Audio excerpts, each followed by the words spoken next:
What's up guys, welcome back to my channel, and today we're going to be discussing UFC 300, which is live from Las Vegas this weekend.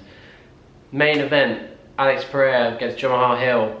The second world title fight on the card, Zhang Weili against Yang Xiaonan, and we have the BMF belt on the title with Max Holloway against Justin Gaethje, and plus many more sick fights. So let's get straight into it. So, main event, Alex Pereira defending his newly won belt against the previous champion Jamahal Hill, who vacated the belt due to injury, which allowed Alex Pereira to fight and win the vacant title against the former champion Jiri Prochazka, who vacated the belt to allow Jamahal Hill to fight for the belt. So very confusing stuff, but Jiri's now fought for his belt that he vacated but lost to Alex Pereira, and now Alex Pereira defends it against the previous champion who never lost the belt in the cage, Jamahal Hill. So yeah, main event, going to be a good fight. I think it's going to be a striking heavy kickboxing fight.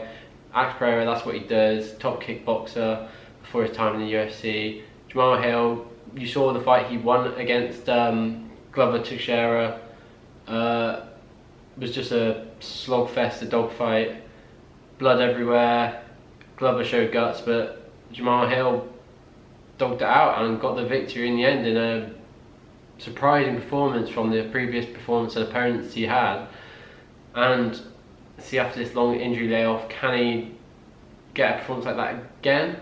Who knows, we'll have to see. But yeah, it's going to be a good fight. Alex Pereira defending his title, but the way I have it is Alex Pereira is going to win, and I have him win by knockout. I think just a superior kickboxer, Jamahal Hill. The long injury layoff from Hill could be detrimental. Again, Glover Teixeira, who's now Alex Pereira's coach, so Alex Pereira is going for the revenge mission against the man who retired his now coach, let's say. Yeah, see if he can finish him what his coach couldn't do. And yeah, but I just think after the long layoff for Hill, Alex Pereira's kickboxing skills and levels, I just think it's going for Pereira to retain the title against Jamahal Hill. Yeah, maybe to the layoff, but then also for me, the level of opponent that Hill's faced, yes, Pereira got fast tracked and beat Izzy for the belt, lost it on the rematch, but then beat Jan Blachowicz, beating Jiri Prochazka. I would have to say is more name value or respectable opponents in there than what Hill's had. He was almost fast tracked to fight Glover due to Prochazka's injury. His only victories against, who is it?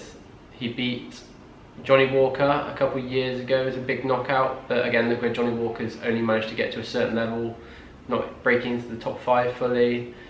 Then beat Thiago Santos, who's actually no longer with the UFC, and then the last fight, Glover, who was 42, 43 when he had to fight, just coming off a war himself against Jiri Prochazka for the fight.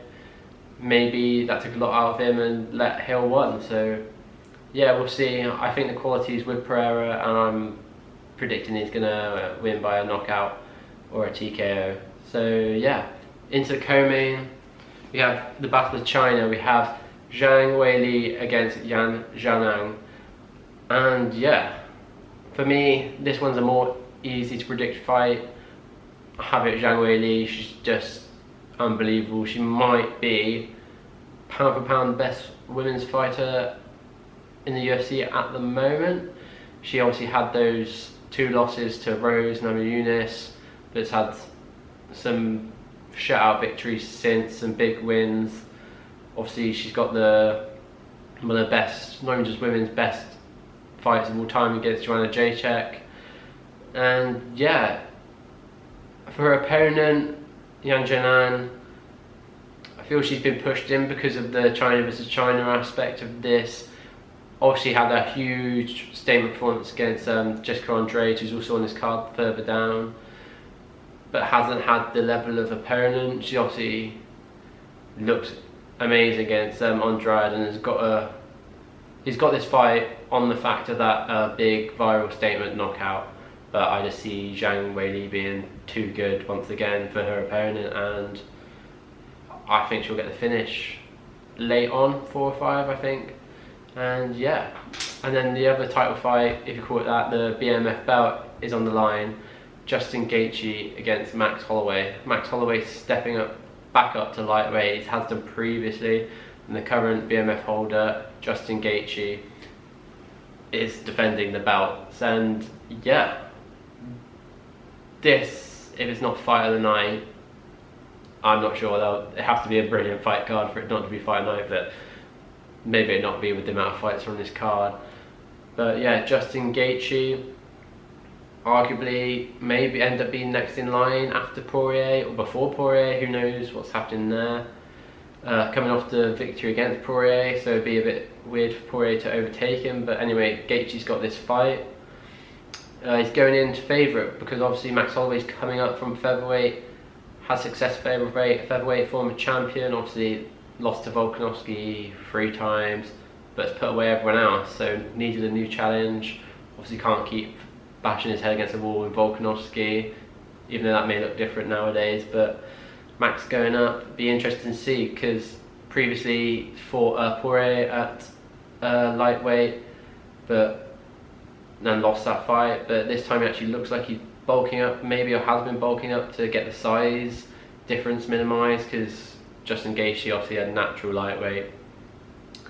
And yeah, it's going to be a war, going to be a boxing match, everyone stand in the pocket and throw in and see who goes, but I'm not sure either of them go. I think it's going to be just stand and bang for the entirety of the fight, and I think it's going to go to points, because I just think the chins on both of them, not sure it's going to go. I think it's going to be bloody, going to be brutal, but for me I think Gaethje's got it. He's the natural lightweight.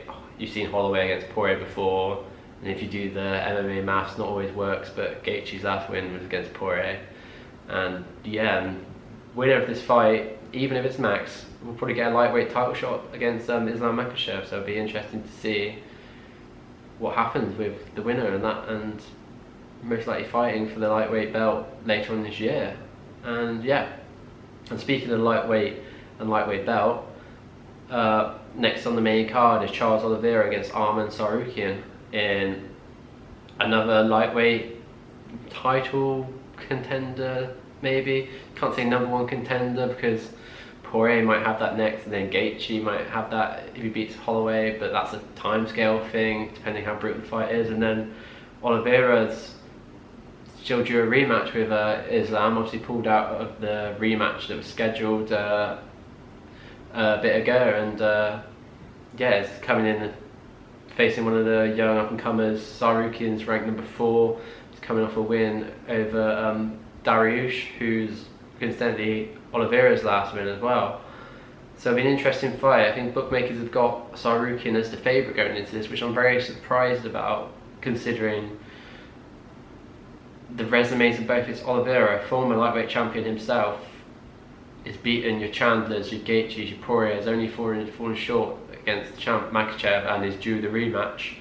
Still, should he win this? And Tsarukyan coming up hasn't maybe got the name values on his resume that Oliveira has. Has the Dariush victory last time where he looked good, but then so did Oliveira, and maybe Dariush was still hurt and affected by the Oliveira performance and the ending, and took that into Tsarukyan fight, so he was the easier opponent. And then obviously you've got to look at Tsarukyan has the loss to Gamrot on his resume a couple of years ago, or a couple of fights ago even.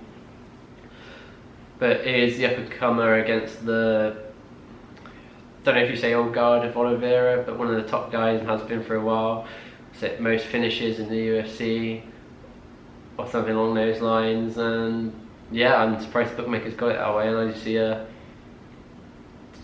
vintage Oliveira performance and he'll get the knockout.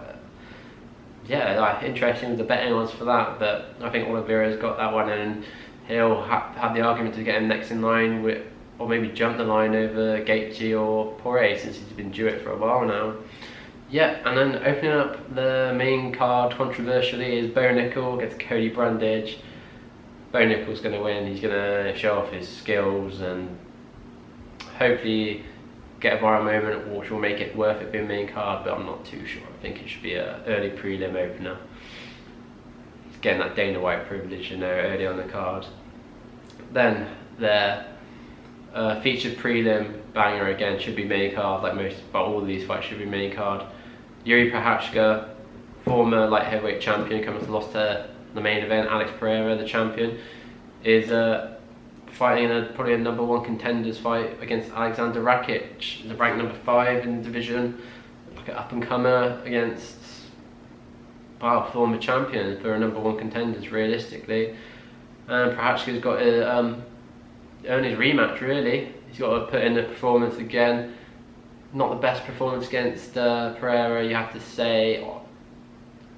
Fell into the knockout, almost fell into Pereira, which ended up in him getting knocked out, and, well, not knocked out, a TKO, ground and pound, which some people thought was controversial stoppage, not myself. I thought his eyes had gone. But anyway, a mistake leading to that, and wins this, and back in should be the motivation to get him the rematch against Pereira, or to fight Hill, who got his belt from him without beating him. Obviously Prochazka got injured for a long time, and yeah, Rakic obviously looking to get that title shot, and on this again is the favourite going into it, which again I'm not sure. Prochazka is an animal, he's an orthodox fighter, and I think Prochazka's got this in the bag. Maybe points or a late finish, because who knows with Prochazka, it could be an early, it could be late. Spinning elbow, spinning back fist, something strange, but will be an exciting fight. And again, another former world champion. On the prelims, you have Aljamain Sterling going up to featherweight after his loss for the title at bantamweight against Sean O'Malley, fighting against Calvin Kattar as his welcome to the featherweight division. I think it should be an easy night for Aljo. He's quality. He's been the champion at bantam. His wrestling is top notch. He's pound for pound in the top 15, and I think it's ease him into the featherweight, get him up to the weight, which he's obviously struggling with bantam anyway, so he shouldn't be far off, but just get him used to it. Kattar's ranked 8, get Aljo into the top 5 with this win, and then maybe a #1 contenders fight at featherweight with, who knows, Max Holloway coming back down if he loses.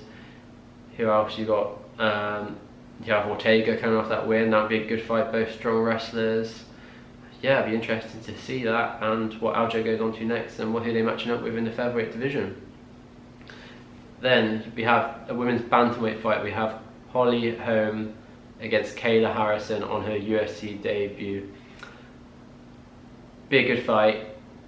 Holly Holm's got the name value, obviously. She's been quality in the UFC.